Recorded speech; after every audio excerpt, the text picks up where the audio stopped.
দেখুন, একটা একেবারে সহজভাবে যদি আমি বলতে চাই তাহলে বিষয়টা হচ্ছে এরকম যে পাকিস্তানের সাথে আমাদের ইস্যুজ আছে, স্বার্থের প্রশ্ন আছে, ব্যবসা বাণিজ্যের প্রশ্ন আছে, সব মিলিয়ে যেসব সম্পর্ক তার সব কিছুই টেবিলে থাকবে। কোনটা কতটুকু আমরা এগোতে পারবো সেটা আপনারা জানতে পারবেন তো যখন মিটিং শেষ হবে তারপরে।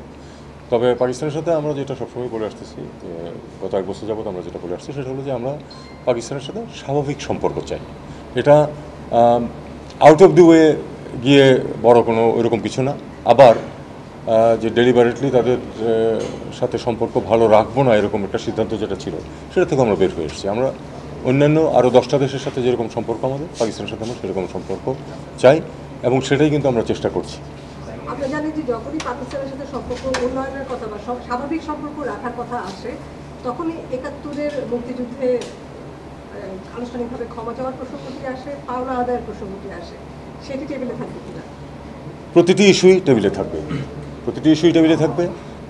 যেটা 50 বছরে পারা যায়নি সেটা যে আমরা ঝট করে 6 মাসে পারবই এমন কোনো কথা নেই।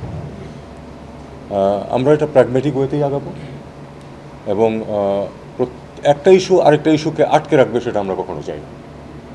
স্যার, পাকিস্তানের সাথে সম্পর্ক করার ক্ষেত্রে আমাদের প্রতিবেশীদের ভারতের একটা মনোভাব আছে আর কি বাংলাদেশের ক্ষেত্রে, তো সেটাকে কি আমরা গিয়ে গ্রাহ্য করবো নাকি গ্রাহ্য করবো না? গ্রাহ্য তো খুব শক্ত টার্ম হয়ে গেল। বিষয়টা এরকম, পাকিস্তানের সাথে ভারতের সম্পর্ক কেমন হবে সেটা আমি ডিসাইড করি না। একইভাবে পাকিস্তানের সাথে বাংলাদেশের সম্পর্ক কী হবে সেটাও ভারত নিশ্চয়ই ডিসাইড করবে না। স্যার, নতুন যে ট্রাইল্যাটারাল বডিটা হলো, যেখানে পাকিস্তান, বাংলাদেশ এবং ভারত, পাকিস্তান, বাংলাদেশ এবং চীন আছে, সেই বিষয়ে আলোচনা। ভারত হলে তো ভালোই হতো, এটা বলছিলেন আপনি। তো সেটা নিয়ে আলোচনা হবে। এটা এরকম বিষয়, আসলে কোনো কিন্তু বডি হয় নাই।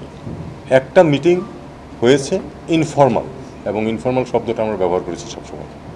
মিটিং হয়েছে, কিছুদিন পরে আরেকটা মিটিং হতে পারবে না এমন কথা নয়। আমরা চাই যেটা আরও ব্রড বেসড হোক না কেন, আরও 2-1টা দেশ আসুক সাথে।